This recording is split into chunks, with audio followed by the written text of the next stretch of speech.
processor made it into this thing, so we have that. Since it doesn't look like we're going anywhere, well, we are going somewhere, alarmingly fast actually. But since we're not busy other than that, here's a couple of facts. He's not just a regular moron. He's the product of the greatest minds of a generation, working together with the express purpose of building the dumbest moron who ever lived. And you just put him in charge of the entire facility. Good, that's still working.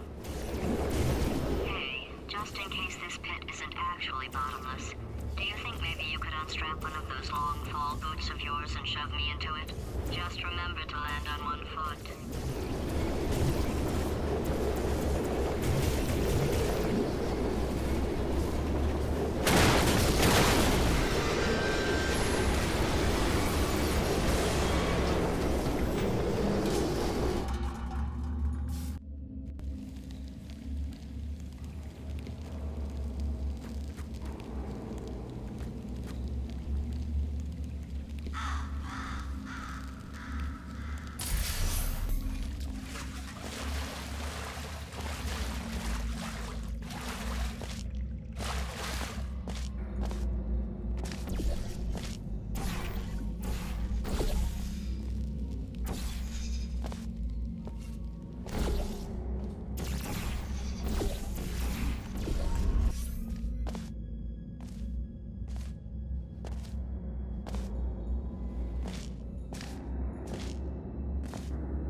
Astronauts, war heroes, Olympians, you're here because we want the best.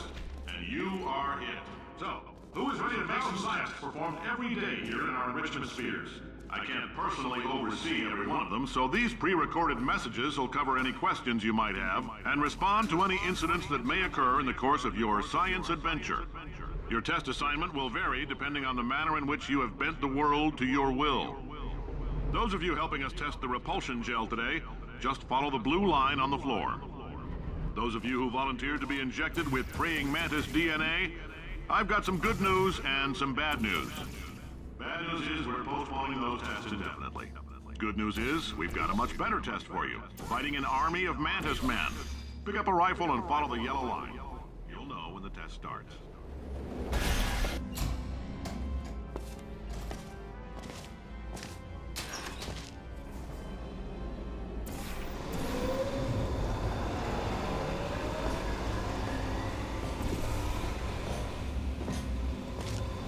They say great science is built on the shoulders of giants. Not here. At Aperture, we do all our science from scratch. No hand-holding.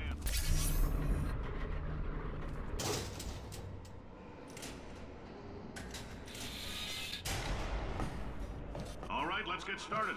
This first test involves something the lab boys call repulsion gel. You're not part of the control group, by the way. You get the gel. Last poor son of a gun got blue paint. All joking aside, that did happen. Broke every bone in his legs. Tragic, but informative. The lab boys just informed me that I should not have mentioned the control group. They're telling me I ought to stop making these pre-recorded messages. That gave me an idea. Make more pre-recorded messages. For this next test, we put nano...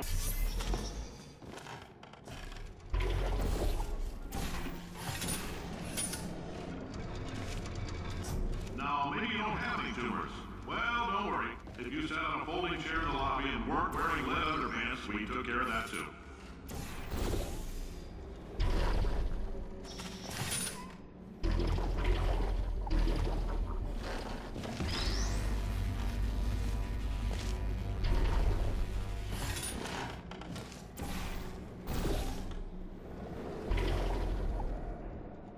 Oh, in case you got covered in that repulsion gel, here's some advice the lab boys gave me.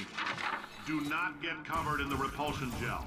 We haven't entirely nailed down what element it is yet, but I'll tell you this, it's a lively one, and it does not like the human skeleton.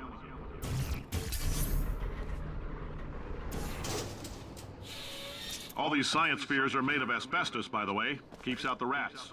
Let us know if you feel a shortness of breath, a persistent dry cough, or your heart stopping, because that's not part of the test. I like your style. You make up your own rules, just like me. Bean Counter said I couldn't fire a man just for being in a wheelchair. Did it anyway. Ramps are expensive.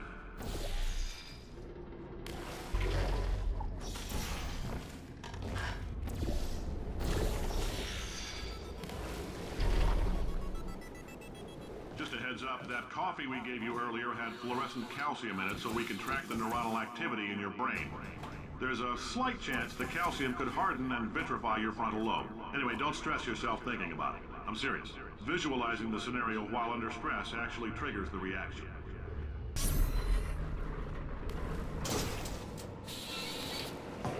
Now, if you're part of control group Kepler-7, we implanted a tiny microchip about the size of a postcard into your skull. Most likely you've forgotten it's even there. But if it starts vibrating and beeping during this next, I'm telling them, keep your pants on. All right, this next test may involve trace amounts of time travel. So, word of advice, if you meet yourself on the testing track, don't make eye contact. Lab boys tell me that'll wipe out time. Entirely. Forward and backward. So, do both of yourselves a favor and just let that handsome devil go on his business. If you're hearing this, it means you're taking a long time on the cat. I'm no psychiatrist, but coming from a bunch of eggheads who wouldn't recognize the thrill of danger if it walked up and snapped their little pink bras, that sounds like projection. They didn't fly into space, storm a beach, or bring back the gold. No, sir, we did. It's you and me against the world, son. I like your grit. Hustle could use some work, though. Now let's solve this. Science isn't about why. It's about why not. Why is so much of our science dangerous? Why not marry safe science if you love it so much? In fact, why not invent a special safety door that won't hit you on the butt on the way out because you are fired? Now you test subject, you're doing fine. Yes, you. Box your stuff. Out the front door. Parking lot. Car. Goodbye.